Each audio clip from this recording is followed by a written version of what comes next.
So mga paps, i-share ko lang yung iba't ibang Wi-Fi extender na klase o repeater na kung tawagin. Hindi man sila pare-pareho pero plug and play pa rin. So i-share ko lang yung disadvantage at advantage niya. So ang telecom namin is PLDT.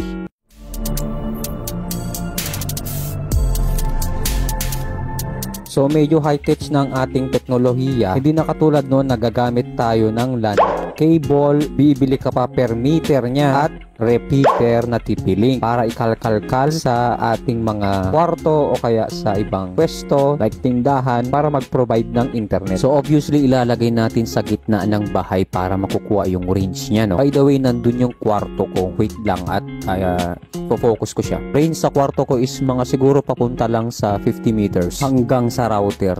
And then papunta sa kanila kuya is mga siguro sa 200 meters. Medyo malayo-layo na yun. So itong dalawang puti, ang advantage niya is may lalagyanan siya ng LAN cable. Pwede siya sa desktop. Desktop na kaparehas kung walang wifi Mean ko say wala yung mga wifi adapter. Pag bumili ka kasi ng ganito is magkakaroon na ng wifi yung desktop mo. Ang disadvantage niya lang kasi is mababa yung range niya. Yung ine-expect mo na 300 is nagkakaroon pa lang siya ng 100. Sa kwarto nawawala pa siya ng signal. Ang lapit lang. Itong itim naman advantage nito yung 300 is legit siya. Kahit nasa malayo at device na smartphone is kayang-kaya niya. Hindi siya nag-atras sa bante kapag video sa any apps. Pero depende sa source ng internet mo kung malakas o hindi. Disadvantage niya lang is wala siyang lalagyanan ng LAN cable. Meaning to say pang smart device lang siya. So pag itong dalawang puti is sinalpak ko dun sa bahay nila kuya ko around 200 range meters is hindi niya nakaya. So ang ilalagay natin is Xiaomi Wi-Fi adapter. So ilalagay lang natin total at plug and play naman.